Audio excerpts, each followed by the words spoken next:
extended, but it's extended on the area that's already paved. And then we put the new parking lot here. We can get as many spaces as you want in the building and the community garden, or down here, you'd have the access to the community garden with the dump trucks in a number of different ways. But this scheme would allow all the new construction to be as of right. And it would be seen as very favorable because within the buffer zone, we're reducing the impervious surface. So taking that out of that area would be considered positive. So this is a nice opportunity. You know, these are like, maybe, you know, like that seems to be the best. But have we shown this to the environmental people yet, to the DEM? You can't just, we have to sort of decide which one we want to show them. Right, and you need to sit with them. Well, you don't want to give them options. If you give them options, they'll choose the one that's most beneficial to them. Well, but you know, the thing is, and I am concerned with egress, because I know all these years there wasn't egress, and you were dealing with children. Now you may be dealing with some older people that might not be as mobile if you were trying to get them out and they can't get up that road. So we should, it's new, it's brand new, and I think let's not focus on the 2 means of egress, because that's not really typical. I mean, there are assisted living homes with 100 residents that have one. I mean, we're in a different era than the old days. It depends on where you are, because I've seen the assisted living that have more. Yeah, but you should just clarify for the record, the second egress, if it was required, was for emergency access only, not for everyday commuting. Well, that's what I call emergency egress. Well, meaning a real emergency, meaning that the primary access was obstructed. And the likelihood of that occurring is so rare, and that Joel's point is, if we sit down with the fire chief and say, do we really need this? And we show multiple addresses that have no such thing. He'll know that. He'll decide yay or nay, but it was never intended to be even a paved road. It was just intended, as long as the rescue or the fire could get there in an emergency, that was his intent. Right. No, and I get that. But I remember in the new elementary school, and there was not, and I remember walking those kids through the woods, they kept a path open that you could get them out in an emergency. And, you know, I'm a nurse. You'd never get all those people all the way down. I mean, that's if it were to exist, that road is going to be substantial in distance. And cost. Yeah, exactly. In cost, right, no. Joe, the other possibility with the road is it's not going to be as is. You have no drainage down that road. There was no requirement. There were no MS4 requirements when that road was put in. I know, yeah. So there's a possibility that DEM is going to require us to put a retention pond basin down below. Somewhere. We need to do stormwater management. Absolutely. And that's why we don't want to. We want to pick a scheme. We want to do some preliminary stormwater management drawings, and then go to DEM so that we have our I get that. data together. We don't want to just go in there cold with the drawing like this. So the goal is to really decide which direction we want to go. And I agree, we're going to need to put some drainage in. But even so, that's what I said in this base scheme, that there's no drainage on that. We have to take care of all that. Okay, just so members can grasp it as you're explaining. It's fair to say that the footprint of the structure is the same in scheme 1 through 4. Yes. So clearly, if the budget for the structure is X, as we go through the options and the site work, by definition, the cost has to increase. Is that the leverage? Is that the unknown? Or is that, so that would be in addition to the footprint cost? Yeah. So there's still some money sitting in front of us that is going to control which one of these options is viable but also economical. That's the balance? Yeah, I mean, I think that I don't know that that's any more expensive than that. The same amount of asphalt, same building, cutting the road through, putting the drainage in. So I think on these schemes, It's just one that would be the most economical, if you will. Scheme number, option one, would have the least impact on the overall budget, relatively. But we're at the You say Exactly. in scheme one, you say basically this area and the turnaround. In scheme 2 and 3, you're still using the paved. We're not disturbing sort of in the buffer zone with anything new. You have this is all new as opposed to, so it's somewhat more. Yeah. I don't, this scheme I didn't really care for. It just gets the building so far down. This one looks a little awkward, but the beauty of it is that the building is in the middle of the parking lot. So now all of your folks have a relatively short distance from the parking lot to the front door of the building.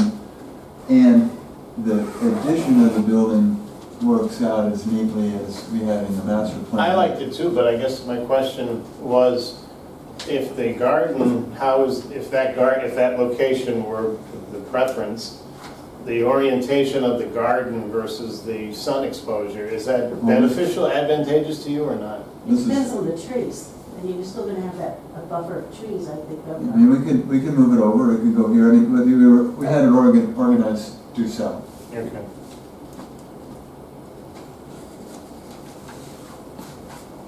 And, I mean, we can move it over here. This is just showing where the future expansion can go. It's not- And then this sort of does the same thing, but gets the garden, in that proximity that you were just talking about. And we're just exploring how you can get the building in within this no-build footprint, which all three of these are capable of doing. Which one is most advantageous to expansion? 4? Well, I think S3 and well, both of these are the best. Yeah. I think that, that's the dilemma of, well, you can see when we get to the building, the building was designed to expand out this way.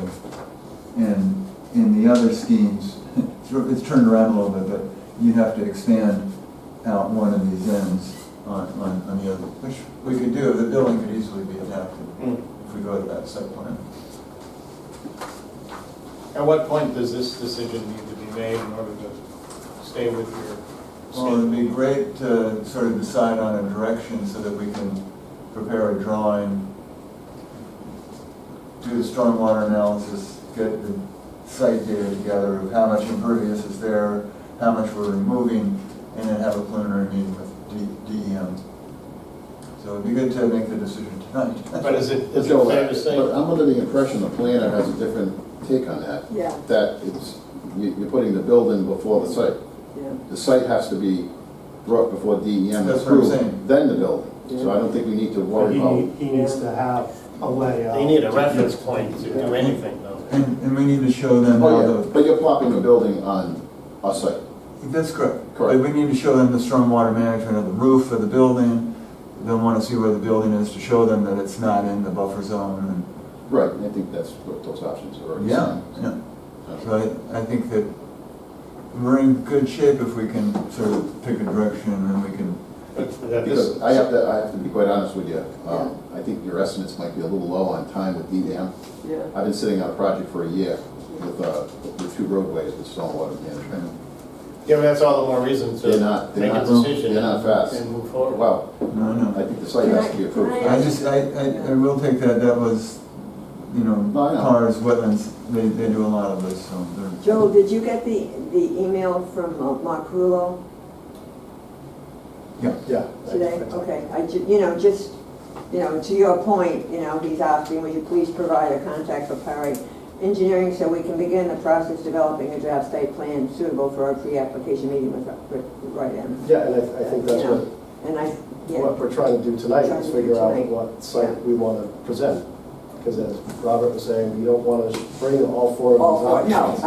I understand. I do understand. And from talking with Scott, it sounds like Mark wants to do a full court press with DEM, so then that way we can Yeah, exactly. shorten that 90 Exactly. to, potentially shorten that 90. So has he seen this though? Has he seen any of this? I'd love him to weigh in on this. No, we had a meeting this afternoon, Huh? this was not available to us today. Yeah.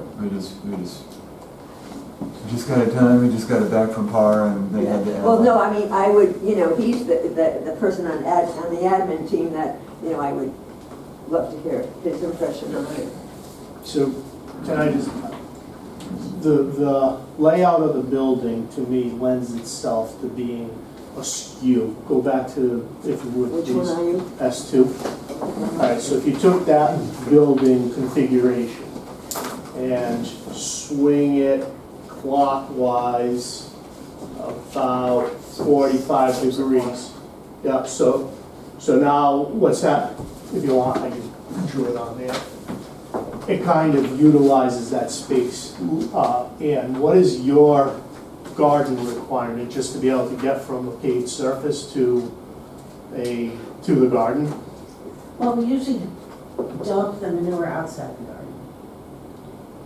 And then wheelbarrow it over or whatever? What other, so is it like more of a morning activity or more of an afternoon activity? Yeah, we usually get it done in one day. When people are there, I'm sorry. Like what is the garden typically see more activity in the morning or in the afternoon? Usually the afternoon or Saturdays. So it would be good to be a little bit shaded. Not really. No, It's, If The you're there plants don't working, like shade. if you're there working at 2 o'clock in the afternoon and it's 90 degrees, Well, you're not our gonna be usual there. work schedule is we coordinate with the food pantry times. Mhm. So we are there on Saturday mornings, so that on the 2 Saturdays that are food pantries, we can harvest and get it over to the food pantries. And then we usually do a late afternoon on Tuesdays again, so we can get it to the food pantry. And we just happen to just keep that same schedule all the time, because I don't know if you've ever worked with a large group of volunteers, but sometimes just being consistent just opens up opportunities for keeping things such a ritual. So that's our journal. And then if we have a good crop going, we may actually schedule again on a Thursday, just to keep harvesting going. But so it's usually Tuesday afternoons, Saturday mornings. Would it make sense, knowing that if the planner is not here, would it make sense to, and I'm assuming that no matter what this committee chooses, it has to then go to the council, right? You can't just say we like option 2. You would have to vote for approval. Well, I think you can say like option 2, I think it'd be better to do that, go to our DM and understand what their rule is before you go to. Well, that's council. what I was getting at, is clarify exactly what the procedure is. My thought was the same as yours, but that's not the way it would appear that this committee is supposed to work. So that needs to be clarified by the chairs. And then I was almost of the mindset that should we select option A and option B, and then sit down with the town planner and PAR and say which one of these two creates more obstacles than are beneficial, so at least you have a fallback position where both are acceptable and you take the path of least resistance via the DEM. But I'm assuming that you have no authority, No, so you can make a recommendation and hope that they act on it expeditiously, right, and then they're laying in wait. yeah. But at least if you made a non-binding and you picked 2, you could start the internal discussions pending their approval. Well, you're not insulting anyone.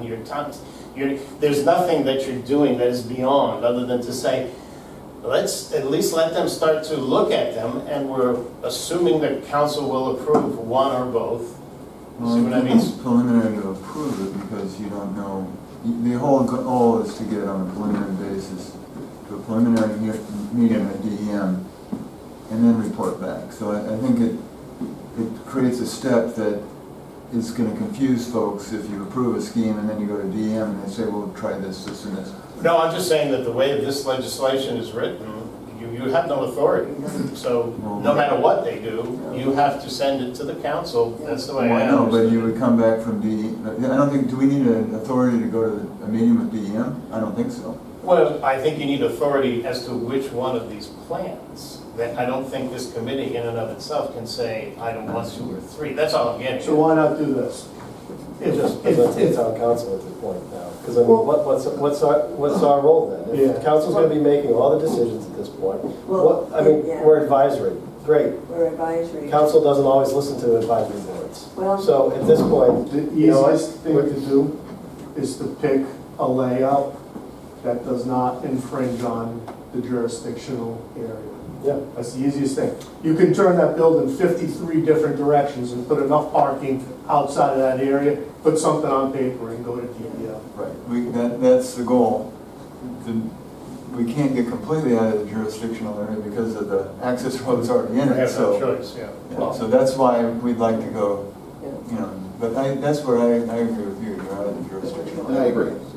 But I still think that we need to have the planner involved in this I'm decision. sorry, I think he needs And to that would bring me advise us. Yeah. to another recommendation, that this advisory committee have their meetings at 6 o'clock if you're going to continue on Thursdays, so that the administration team can be present.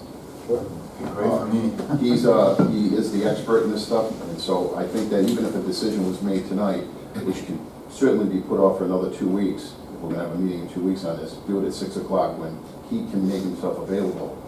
And then that recommendation could then go to the full council. Because if I was sitting on the council, I would want his input. Yeah. I would just, can I suggest something? Because we are up against the clock, and every week we wait, construction costs are gonna continue to increase because of the uncertainty of the world that we stand in right now. Can we, present now as a group, make a recommendation or decide on a scheme? Mark's gonna be in tomorrow morning, send it to Mark, have him email Joel, hey, You done it? This is the one. well, then he's in on a Monday, and then we're not waiting till April Yeah. for, Yeah. to be on an agenda for council, and then we're not, who knows if we're gonna be fighting quarry stuff to be on the agenda. Because we were supposed to provide a monthly update, we got booted off the agenda this past week because it was a public hearing and there's a lot going on, so I don't want to continue to risk this project just because, well, every time we need to take a breath, we need to go ask for council approval. I think we need to be able to make recommendations appropriately, keep our council liaison informed, that's why he's here. The council president is here this evening, so she's informed. The administration, as you and Mark, to be informed as well. So there's a lot of informed people that we can make decisions and guide our architects to move forward, and still have the ability to say, if there's a point that there's going to be a change order, there's going to be something that's monetary in a decision, then that's when we press the pause button and say, okay, we need to go ask for council approval on this. But in order to keep the process continually moving forward, we can't just be like, okay, Joel's made a great presentation, now we got to go to the council, we got to make our recommendations, and then we got to report back to Joel so he can move forward. Yeah. That's not how building committees work. And you know what, I can agree. I don't think that we need to go to the council with it, but I would like some word from the planner. You know, we want to pick a couple tonight and make sure that he sees it tomorrow Yeah. and says, this is the one I think would be the better, or these two are the better. He's the guy that I'd like to weigh in on this, and if he can do that tomorrow morning, We could do it Monday, we can do that you know, Monday. I could live with that, but I really want to hear from him. I do. But I mean, Linda, if that means on Monday morning, Monday. with this group's approval, if we need to jump on a Teams call with Joel, Yeah, you, I the mean, two if, chairs, or we and Mark. could even, you know, either you or I, or just let Mark call, Yeah. for that matter, you know? Just- Because personally, I think Mark, you know, he is on the staff here, and I think he should be part of it and work closely with you. That's my, you know, I mean, that would work for me. Yeah, but my only point was that it may seem simplistic, but these are fundamental issues. the location and the orientation of the parking and the building are fundamental to the feeling and the success of the overall project. I don't want to give it an exorbitant amount of time, but I don't think anyone in authority would appreciate saying, I didn't get to look at all four, meaning council. If they're going to approve it, I would think that most members would say, well, I would have liked to look at four and understood. Now, if your committee says to the council, we like option 1 and option 2, for example, then at least the council can look at it and say, oh, okay, we understand. Why did you like 1 and 2? Why don't we just decide from those 2? Because it is fundamental to the feel of the project when it's built. Except that Yeah, I'm with I you on think that. you need to have your ducks in a row before you go to that meeting. And the ducks in a row is, here's what the issues are, here's why we can't, or we don't want to use the existing paving, it's better to be off of the existing paving, or it's better to use, get that feedback on what the permitting is so that it's an informed. So you would consider this to be a non-binding or a preliminary site location decision? And if the building moves around within that jurisdiction, that's not an issue for, we're doing a preliminary. But I think that needs to be made picture perfectly clear so that it's understood that if you have to tweak after engaging with the DEM, then you tweak. But the principal location was fundamentally agreed upon. Mhm. And it would be adjusted only if DEM requires it to be. I just don't want there to be any ambiguity as we go further down the road and people look back and say, I never agreed on that, why is that there? So it's a starting point, I get it, but maybe we should have 2, and then you guys juggle the 2 to determine which one is least impactful. I like the parking closer to the switch, the ones with Because there's a lot of things to discuss about that. So, but there's plenty to choose from, that's for sure.